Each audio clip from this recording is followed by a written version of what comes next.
Welcome in. I mean, this is my favorite time of year. I know it's Adam's favorite time of year. I hope it's your favorite time of year. It's not football season yet, but it's the start of the Butt and Breneman show, which means football season is around the corner. Adam, I am oozing ecstasy that I get to see your face and talk football, man. How are you doing? I'm doing well, man. Number one, Jake, I missed you a lot. I feel like we didn't really get to talk that much this offseason, and it's good to be back on the Butt and Breneman show with you. You made a comment that football season hasn't started yet. I would beg to differ. We had week 0 already. You're right. And You're right. football season's here. I mean, my juices are flowing. I mean, we're ready to roll. That is a little bit disrespectfful to the week 0 teams. Yeah, I'm just we had some all good games focused. in week 0. We had It's some Big good Ten, games. but it really kicks off this weekend. It's a perfect segue. Yeah. Ohio State, Texas, noon kickoff. That really is like the fireworks to kind of announce the season's here. So why don't we just start there? I'll do what I always do to you and give you the floor. What interests you about this game? What excites you? And what do you think might be the keys to victory? What a treat for us as college football fans to start the season with Ohio State, Texas, two quarterbacks that everyone's excited to see.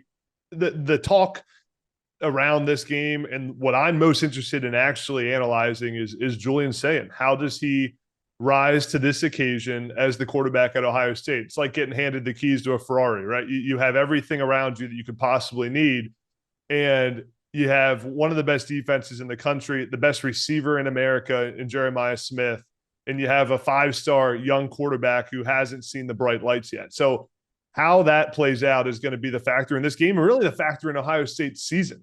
You think about how this whole thing could play out, and it'll come down to, can Julian Sayin do what he has to do and not force things, not try to win the game himself, keep everything in front of you, Jake. I think in this game we see a ton of screen passes early on. You try to get Julian Sayin as many completions as possible early in this game to get him feeling confident, and then take a couple shots down the field. But it's all about him just keeping things in front of him.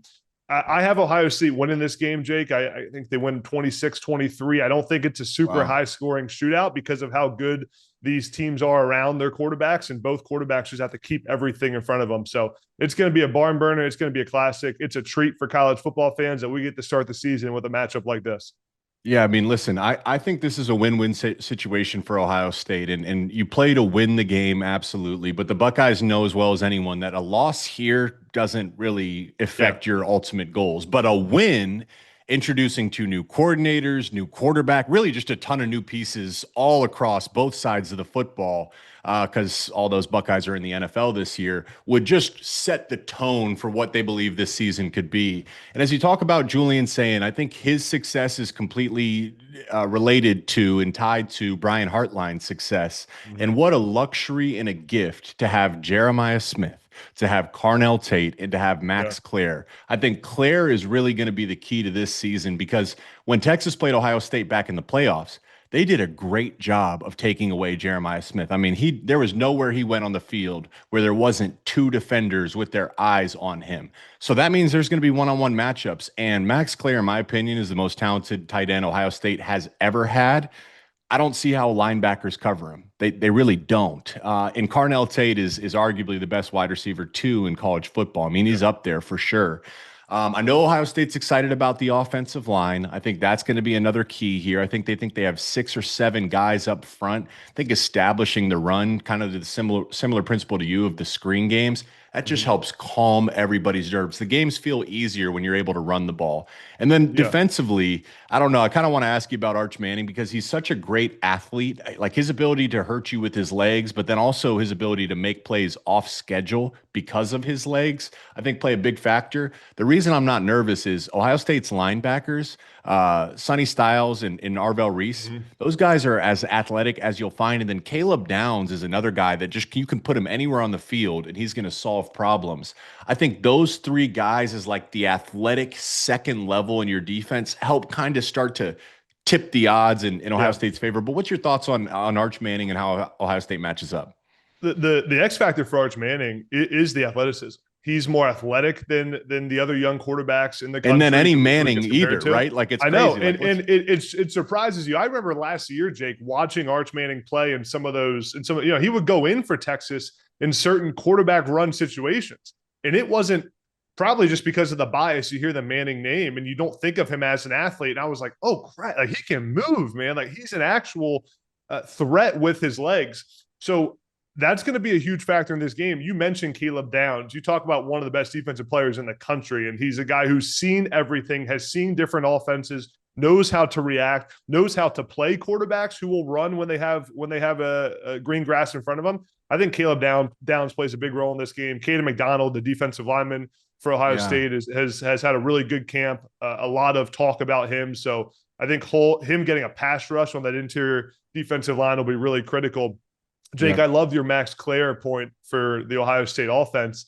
The thing I've loved about Clare, and you know this as a tight end, he understands leverage and defensive zones so well. And he gets a lot of those situations where he has a safety or an inside linebacker playing him with inside leverage. And he's so good at using his body to his advantage. And I've noticed Clare, a lot of times when he runs his routes, he actually is intentionally having contact with the defender.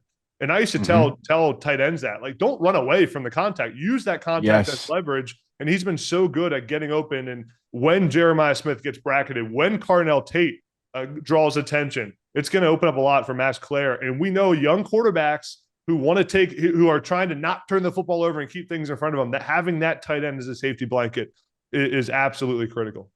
I comp him to Colston Loveland. Like, Tyler was different than Colston. I think Tyler Warren, Penn State tight end, different than Colston Loveland. I think Clare is closer to Colston in terms of their ability to understand separation and the art of route running. And to put a bow on the conversation here, being at home benefits them. Why? Well, they're introducing 2 new coordinators. And yesterday, I think Ryan Day did a mock game where both coordinators got into the position of where they'll be calling plays inside the shoe there in Columbus, Ohio. So just that familiarity of being at home, the communications are comfortable. You get to sleep in your own bed. That does play, maybe not a major factor, but it certainly plays a factor for the coordinators. Let's pivot here, man. I've been dying to ask you about. Always do this. You always do this. You try to get out of it without making a prediction every time. I hung you out to dry. That's messed up. No, I knew you were going to do this too. You started transition. I'm like, he's really going to try to not make a pick. And I made a pick in my first statement, 26-23, Ohio State, the most hyped opener in college football history, maybe. When the lights get bright, Jake, 3rd and 7, fourth quarter, I'm taking Ohio State. Julian's saying Ryan Day every time. Listen, cut me some slack. I'm not a host. All right. I'm trying. I'm not like you. All right. I'm not a host. I'm trying to host, but here we go. I'll give you my prediction. I'll say, I think it'll be a slower start. I'm going to say 24-17 Ohio State. I think that defense is going to be much better than people give them credit for. And I think Ohio State wins. It'll be a competitive game throughout the all 4 quarters, but I think Ohio State does win and makes a big time statement. So, all right. I like it. Can we talk about your alma mater now? Let's go. I mean, so we did our camp tour and talking to those guys, everyone wants to know, hey, how do they deal? Every radio show I do, and hey, how are they dealing with the pressure? And talking to James, Jim, Kodolnicki, Aller, Singles, all the guys, basically they said, like, we are embracing it. Like we came back for this. We're leaning into what they believe. Like, what do you mean the pressure? Like, this is what we're here to do. We believe we have the team to make that run. Are you there? What would be the limiting factors? Kind of maybe as an alum, how do you really grasp the mental side of what the season will be? The expectations have been high for Penn State for a long time. This preseason hype, I know it's a little bit higher than it has been, but every year it feels like people say this is the year for Penn State to make a run. And in a lot of respects, Jake, and this is where the national media has, I think, a little bit of a negative bias towards Penn State. In a lot of ways, they have played up to that expectation. I mean, you think about last season, a play away from playing for a national title and playing in the Big Ten championship game. In a lot of ways, Penn State has gotten there, but that final jump, that final step, all the pieces are in place. You think about the offseason. If you would have told me, Jake Butt, that Drew Aller, Nick Singleton, Katron Allen were all coming back to school this year, I would have told you were crazy. And then I put on record that Penn State was going to consider hiring Jim Knowles as their defensive coordinator. Everyone, including you, Jake, told me I thought you were crazy, bat blank crazy for saying that. And it ends up happening.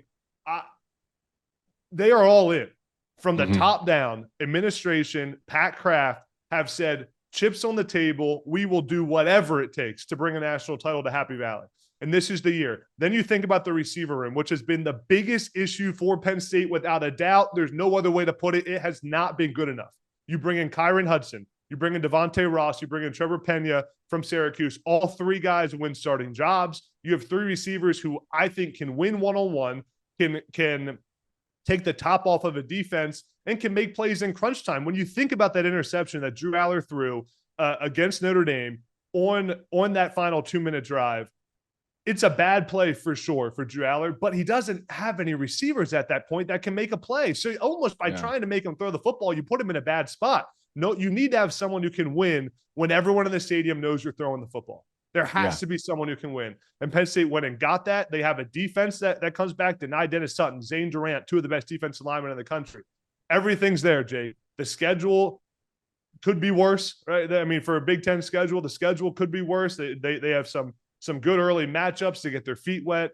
Everything's there for Penn State. I think they're handling the hype really well. Drew Aller is a true veteran now, knows how to handle it, and it's year 2 with Andy Kotelnicki, which only enhances what I think is going to be a historical run for Penn State.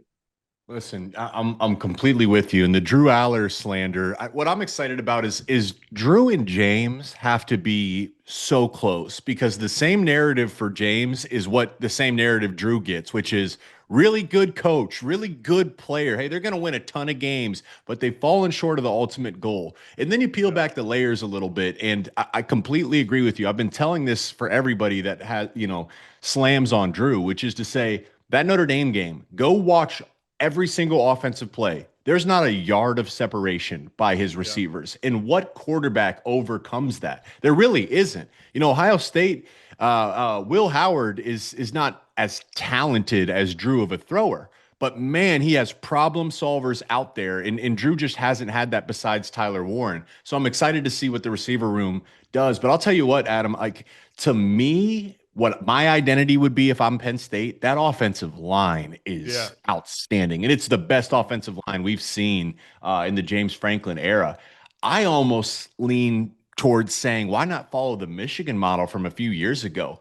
Impose your will physically. That's only going to help the quarterback and the wide receivers get open. So, man, and that settles your nerves too. And I'd say the defense, I came away from that practice, Jim Knowles, complex system. Like he's going to do some exotic things. There's different pressure packages. The defense looked outstanding in practice. And I think if they can have a top 5 defense, there's absolutely no reason they can make a run.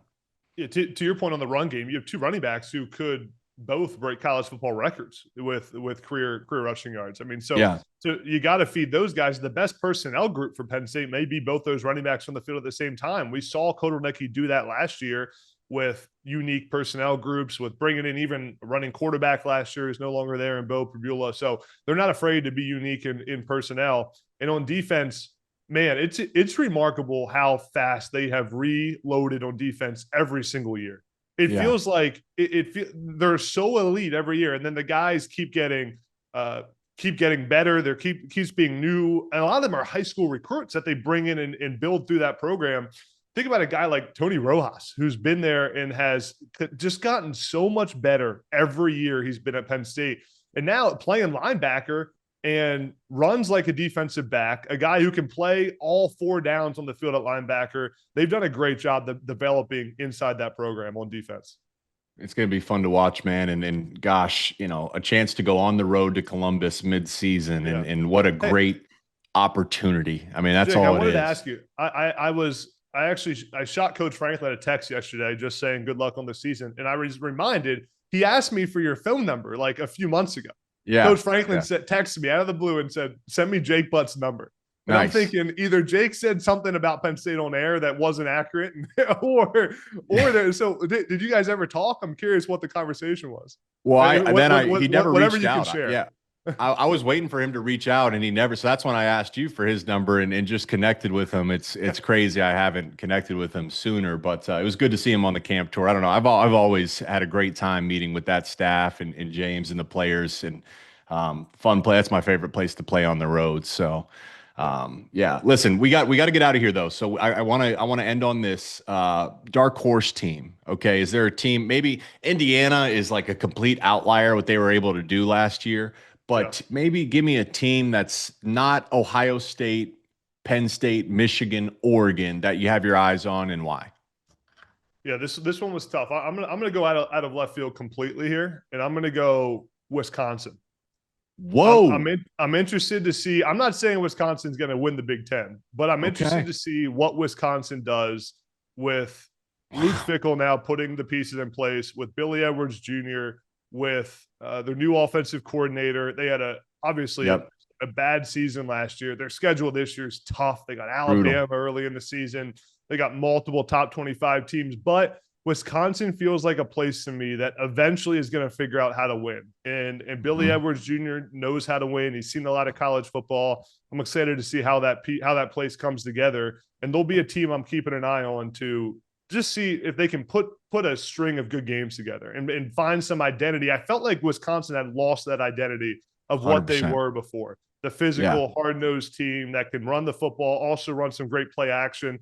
I want to see them get back to that early in this season. I'm with you, and I'm high on Billy Edwards. He's tough, Yeah. and unfortunately for Fickle, they've taken two transfer portal quarterbacks before Billy Edwards. Both got hurt and dealt with Yeah. injuries. Billy's a tough dude, and hopefully he can stay upright this season. That alone would benefit him. I'll bring it home and talk about my alma mater here, Michigan. I know Michigan fans are expecting this to be a Cinderella season and make a deep run. I think those outside the program are saying pump the brakes a little bit. This is a freshman quarterback, so there's a Yeah. discrepancy on what they could be. The defense, there's no doubt in my mind, will be one of the best in college football. Does that mean top 20, top 10, top 5? Big factor in how far they go. But week 2 Oklahoma, week 4 Nebraska on the road. They also play USC on the road, all in the first half of their schedule. When you're introducing a freshman quarterback, that is tough. So I'm so curious about what Chip Lindsey can do, what the offensive line can do. They have to run the ball to help him out. I don't think you want him dropping back 30 plus times as a true freshman. But what can they do around him to extract that value in talent? I think will ultimately decide their season. It's a more manageable schedule, is what the kind of Yeah. consensus is. But those road games are nerve-wracking for a freshman. They've upgraded at receiver. Running back room is talented. Maybe not like what Penn State has, but they feel really good about those guys. And I think at their best, they can hang with anyone. But what can they do around this young quarterback? Man, could they get to 10 wins? I wouldn't be Yeah. surprised if Bryce can play too close to what he's capable of physically. Yeah. But that would be an impressive path if they could get there. I sat down with Strom Moore this offseason and asked him about Bryce Underwood before Bryce was named the starter. I mean, we kind of all knew he would probably end up being the starter at that point. But I asked Coach Moore specifically just about Bryce and all the attention he got before he got to campus with the recruiting and the NIL and all the outside noise. And he was just so complimentary of how he came in, head down, nose to the grindstone, didn't say a word, just worked his Mhm. butt off, started studying the playbook, and how that earned a lot of respect from his teammates at Michigan. Because when you're a Yeah. 5-star and you come in that locker room, your teammates look at how you handle everything. Are you walking in like you're the big dog on campus, or do you earn everyone's respect? What's the vibe, Jake, around him in the locker room from what you've heard, and just how he's handled the pressure and the expectations? You laid it out perfectly. The vibe is first, everyone says is like, man, we have never seen a guy this talented. And just I'm talking physical talent. I get into arguments with people on social media. I'm not saying he's the number one pick after his junior year. I'm saying this guy is 6'4", 6'5", 230 pounds, pure muscle, and can spin the ball as if it's, he's throwing a feather. Like it jumps off his hand. But what you said is the absolute key, because I'll use JT Barrett as an example at Ohio State. Cardale Jones is as gifted as any quarterback. The guy could spin it. So why is it that JT Barrett was the starter all those years? Because quarterback is so much more than just physical talent. So when I Yeah. hear the stories of Bryce Underwood is, he's the last to leave the facility. That they say he's in there on Friday nights at 10 o'clock, 11 o'clock at night, in there at 5, 6 in the morning, constantly meeting and learning the playbook. Michigan, that's a pro style system. They put a lot on their quarterbacks, shifts, motions, checks at the line of scrimmage, protection checks. And it seems like Bryce has done everything he can to be prepared for that moment. That's really the key here. Like if it's the system from Chip and if it's his preparation that allows him to slow the game down mentally, there's nothing physically that will limit him. All it would be is knowing when to take your check down, knowing when to throw the ball away, knowing when to get off your front side read and back to your backside read, seeing something pre-snap to understand that the safety tilt means the coverage is going to change. Like little things like that you pick up throughout your career. It's how quickly can he get to that level? There's going to be freshman mistakes. There's growing pains with everybody, but it's what does that learning curve look like for him? It's going to be fun for sure. It's going to be a fun season. See how it plays out, but I'm fired up, man. It's going to be a fun week or fun season of the Butt and Breneman show. Yeah, it's a great way to kick it off, man. It's great to see you. We got a fun week next week. I don't want to bury the lead, but I would say to our viewers, make sure you tune in next week. We got some exciting news for the Butt and Breneman show. We are up. We are rising. We were callous these past few years. Up. Now it's time to pick the fruit from the seeds we previously planted. You like that? That was good. That was a really good way to end it. Great to see you, man. Thank you guys for tuning in to the Butt and Breneman show. See you next week.